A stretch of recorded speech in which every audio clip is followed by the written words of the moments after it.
Christian മതത്തിലേക്ക് ഒരാളെ മതപരിവർത്തനം ചെയ്തതുമായി ബന്ധപ്പെട്ട ഒരു കേസിൽ ഒരാളുടെ ജാമ്യ ഹർജി പരിഗണിച്ചപ്പോൾ കഴിഞ്ഞ ദിവസം അലഹബാദ് ഹൈക്കോടതി ഒരു വേവലാതി പങ്കുവച്ചിരുന്നു. അതായത് ഇതുപോലെയുള്ള മതസമ്മേളനങ്ങളൊക്കെ അനുവദിച്ചു കഴിഞ്ഞാൽ ഒരു ദിവസം ഇവിടുത്തെ ഭൂരിപക്ഷ ജനത ന്യൂനപക്ഷമായി മാറുമെന്ന്. അതായത് കോൺഗ്രസ് അധികാരത്തിൽ വന്നു കഴിഞ്ഞാൽ മുസ്ലിങ്ങളായ നുഴഞ്ഞുകയറ്റക്കാർക്ക് ഹിന്ദുക്കളുടെ സ്വത്തൊക്കെ നൽകുമെന്നും മോദി പ്രസംഗിച്ച ടോണിലുള്ള ഒരു പ്രസ്താവനയാണിത്. രാഷ്ട്രീയ മുതലെടുപ്പും വർഗീയത ഇളക്കിവിടുന്ന പ്രസംഗങ്ങളും ഇന്ത്യക്കാർ കേൾക്കുന്നത് ആദ്യമായിട്ടല്ല. പക്ഷേ ഇന്ത്യയിലെ ഭരണഘടനാ കോടതികളും ഫെഡറൽ കോടതികളുമൊക്കെ ആ ലൈനിൽ പിടിക്കുന്നത് പ്രശ്നബാധിതമായ കാര്യമാണ്.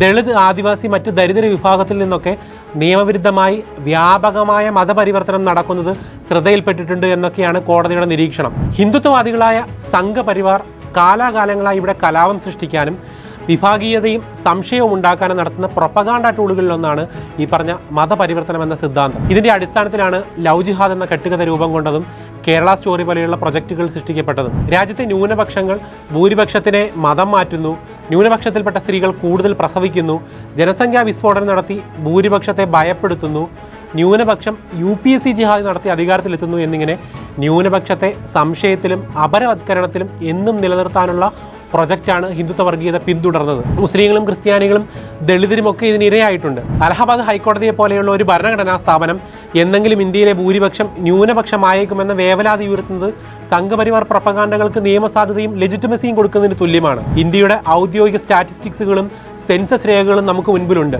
ഹൈക്കോടതിയുടെയും സുപ്രീം കോടതിയുടെയും മറ്റ് അന്വേഷണ ഏജൻസികളുടെയും ഉത്തരവുകളും കേസ് ഫയലുകളും നമുക്ക് മുൻപിലുണ്ട്. എവിടെയും ജനസംഖ്യാ പരിവർത്തനത്തിലൂടെ ഇന്ത്യൻ ഭൂരിപക്ഷത്തെ തോൽപ്പിക്കുന്ന ഗൂഢാലോചനകൾ വസ്തുതയാണെന്ന് തെളിയിക്കപ്പെട്ടിട്ടില്ല.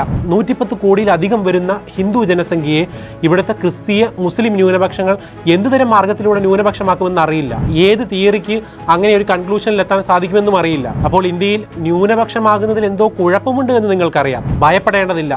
110 കോടിയിൽ നിന്ന് നിങ്ങൾ 140 150 കോടിയിലേക്ക് നിങ്ങളുടെ ജനസംഖ്യ ഉയർന്നാലും നിങ്ങൾ ന്യൂനപക്ഷമാവുകയേയില്ല. ഇനി എന്തുതരം അസംഭവ്യങ്ങളിൽ നിങ്ങൾ ന്യൂനപക്ഷമായാലും നിങ്ങൾ നിങ്ങളുടെ ന്യൂനപക്ഷങ്ങളോട് പെരുമാറുന്നത് പോലെ അവർ നിങ്ങളോട് ഒരു കാലത്തും പെരുമാറുകയില്ല.